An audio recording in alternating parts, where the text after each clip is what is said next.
tumeingia mkataba na Sevilla kufanya youth development.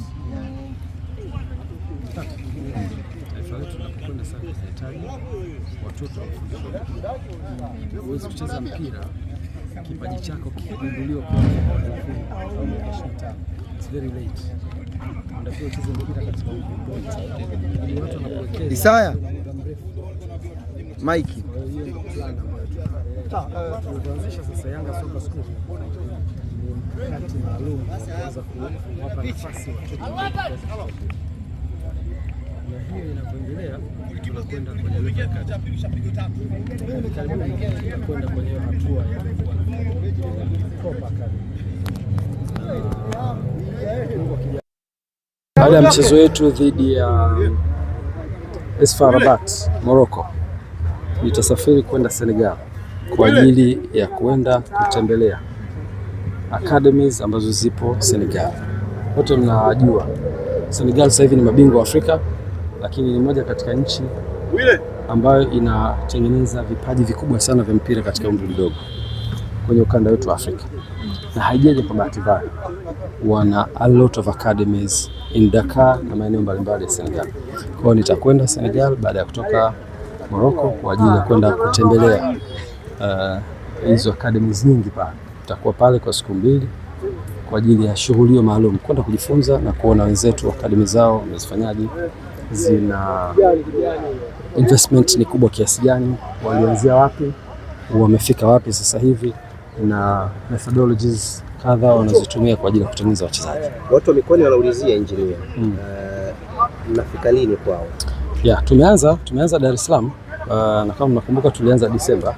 Kwa huu ndio mwezi wetu wa pili, Januari. Tuna idadi nzuri ya watoto ambao wameshaanza kujiunga na expansion inaendelea. Dhamira yetu ni kufanya Dar es Salaam. Na plan yetu ni kwamba tunavyokuwa na kile kituo kimoja ambacho kipo tayari sasa hivi pale Panga, dhamira ni kufungua vituo vingine katika maeneo mbalimbali ya Dar es Salaam, kwa sababu hata Dar es Salaam demand ni kubwa. Target ambayo tunaizungumzia ni watoto wadogo, na most of them kama sio wote wanasoma. Kwa hiyo kuna logistics issue, kuna ratiba za shule. Kwa hiyo tunataka tu expand ili kutoa fursa kwa maeneo mbalimbali ya Dar es Salaam, watoto wao waweze kushiriki kwenye Yanga Soka School. Na wakiweza kushiriki kwenye Yanga Soka School, tunapokwenda kwenye hatua ya pili ya kutoka kwenda mikoani, itakuwa ni muendelezo wake. Kwa hiyo tunataka tuikave territory ya Dar es Salaam kwanza, na kama nilivyosema ni mwezi wetu wa pili, na tumesign makubaliano na Sevilla club kutoka Spain, ambayo na wenyewe pia muda mchache ujao wataanza kutuletea wataalamu kwa ajili ya kufundisha methodology za kisasa za kufundisha watoto wadogo. President, kwenye gharama hapo, yupo yule mama ambaye anatamani kumleta kwenye kituo hicho ili mtoto wake aweze kupata hayo mafunzo ya soka, lakini kuna namna anakwama kwa upande wa gharama. Pengine mmefikiria kwa upande huo? Plan ambayo tumeifikiria kama nilivyosema pale, ile zone ya Upanga naweza kusema ni kuanzia kiwango cha katikati kwenda juu cha maisha. Kwa hiyo kuna bei yake pale.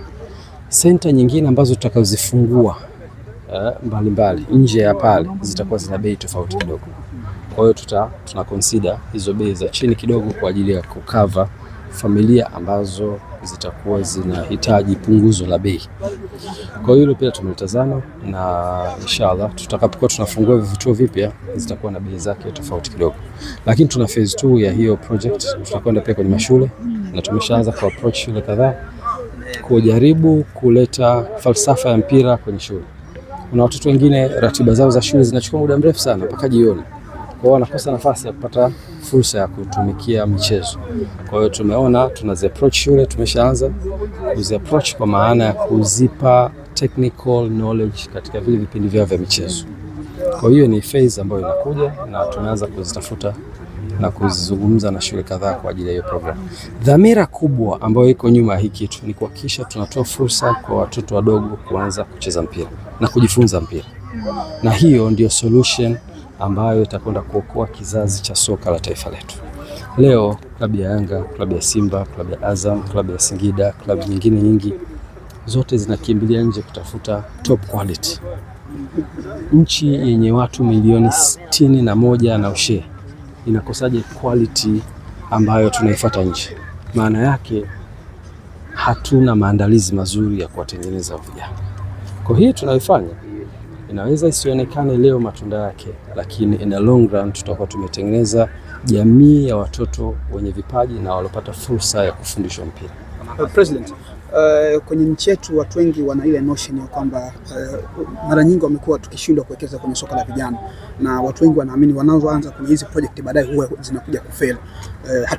Hatujazoea kuona vilabu vikubwa kuwekeza nguvu huko, lakini kwako ni kwa tofauti, na kama uko serious sana. Ni kwa kiasi gani unafikiria kuhakikisha usiingie kwenye huu mtego ambao watu wengi wanaofikiria kwamba mara nyingi vilabu hivi huwa vinafeli kuwekeza kwenye soka la vijana? Kikubwa unajua ni priority ya uongozi. Nakubaliana na wenzangu waliopita, walikuwa wana priority zao. Hata mimi mwenyewe nikiwa kama mwenyekiti wa klabu ya Yanga, wakati naingia, kipaumbele kilikuwa ni kuhakikisha klabu yetu inapata matokeo ambayo tulikuwa tumeyakosa kwa muda mrefu. Hiko ni kipaumbele. Na alhamdulillah tumepata matokeo kwa miaka 4 mfululizo, matokeo mazuri. Lakini kitu changu kikubwa ambacho nakitazama ni jinsi gani tutaisaidia nchi yetu ya Tanzania kwenye kueneza vipaji na kufundisha mpira. Na hii mimi niko tayari, ku spend a lot of money kwa ajili ya hii project. Sasa hivi ninavyozungumza watoto hao wanafundishwa, tumeshaanza na haitasimama. Yaani kufeli kwangu sio option. Lakini la pili tutatafuta partners mbalimbali ambao tutashirikiana nao. Sevilla wanakuja watatuletea elimu ya makocha wetu watajifunza, watatupa makocha wao, tutawapeleka wakwetu kwenda kujifunza. Hilo la pili. La tatu, academy ambayo naizungumza very soon na kaanza kufanya study kwenda Dakar, Senegal kwa ajili ya kwenda kujifunza. Ni kipaumbele hicho kwa ajili ya youth development. Na nikitoka huko tutatengeneza mipango mbalimbali ya kuhakikisha ya kwamba tumejifunza kutoka kwa watu ambao wamefanya vizuri. Tunajua mazingira yetu ya Tanzania na kuestablish academy yetu. Kwa hiyo kufeli kwangu sio option. Na nitaweka jitihada. Na nikwambie kitu kingine ambacho inawezekana pia watu wengi wakifahamu. Katika utaratibu wangu utaona kila mwaka lazima nisajili vijana wa Kitanzania kuja kuitumikia klabu ya Young Africans. Na wengine hawafanyi vizuri. Unajua ni kwa sababu gani nafanya hivyo? Natoa fursa kwa Watanzania kutumikia timu kubwa ya Young Africans. Regardless. Wako wachezaji tumewasajili miaka 2-3 wamekuwa na sisi, wengine wameshindwa kuonyesha kudevelop kwenye kiwango kikubwa. Sijawahi kukata tamaa. Bado nitaendelea kuwapa nafasi vijana wa Tanzania. Itakuwa ni dhambi kwangu kama mwenyekiti kuweka kipaumbele cha kutafuta wachezaji kutoka nje wenye vipaji vikubwa na kusahau kutoa fursa kwa vijana wa Tanzania. Kwa wako ambao watakaobeza, huyu amesajiliwa Yanga kafeli, lakini nataka nikwambie wako walofanya vizuri. Clement Mzize leo anazungumzwa Afrika nzima. Tulimchukua tukampa fursa na watu wengi walimtoa kasoro, lakini tuliendelea kumshikilia kwa kisha tunatoa fursa kwa vijana wetu. Na leo ni gumzo barani Afrika. Na hii haitakoma kwenye uongozi wetu. Tutatoa fursa kwa vijana wa Kitanzania kuhakikisha tunawapa nafasi ya kuitumikia hizo timu kubwa. Especially Young Africans tutatoa nafasi. Washindwe wao. Lakini kwangu itakuwa ni dhambi nikafocus na foreigners alafu nikasahau kwamba kuna mtoto wa Kitanzania ambaye ameonyesha kipaji kidogo, tumpe fursa. Kwa hiyo wako watu ambao wanaweza kuzungumza kwamba vijana wanapewa nafasi wanafeli. Sisi bado hatutakoma kutoa hizo nafasi kwa vijana wa Kitanzania. Na hili ni jambo muhimu sana. Wakati tukiwa tunaendelea kutafuta matokeo kwa kusajili wachezaji wakubwa, lazima tutoe fursa kwa vijana wetu wa Kitanzania. Bado masaa mawili dirisha la usajili ufungwe. Dirisha la usajili. Ali, una taarifa gani? Dirisha la usajili. Una taarifa yote dirisha la usajili inafungwa leo? Sio unasikia? Dirisha linafungwa leo. Dirisha linafungwa leo. Rais asijamaki. Rais ameniambia tutafurahi leo usiku. Silale leo. Tusilale. Rais kasema tusilale leo. Mimi siliwaambia? Niliwaambia mimi. Rais wangu akasema tusilale. Wananchi leo msilale. Leo msilale. Dirisha linafungwa leo.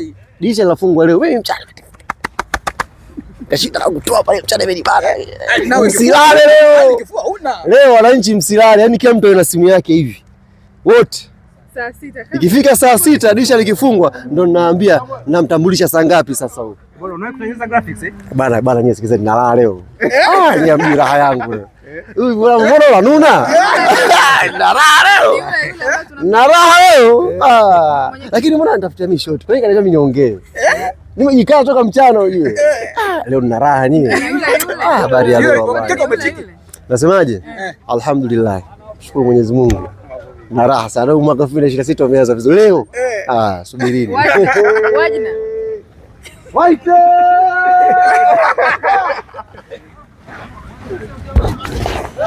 Hamna kitu.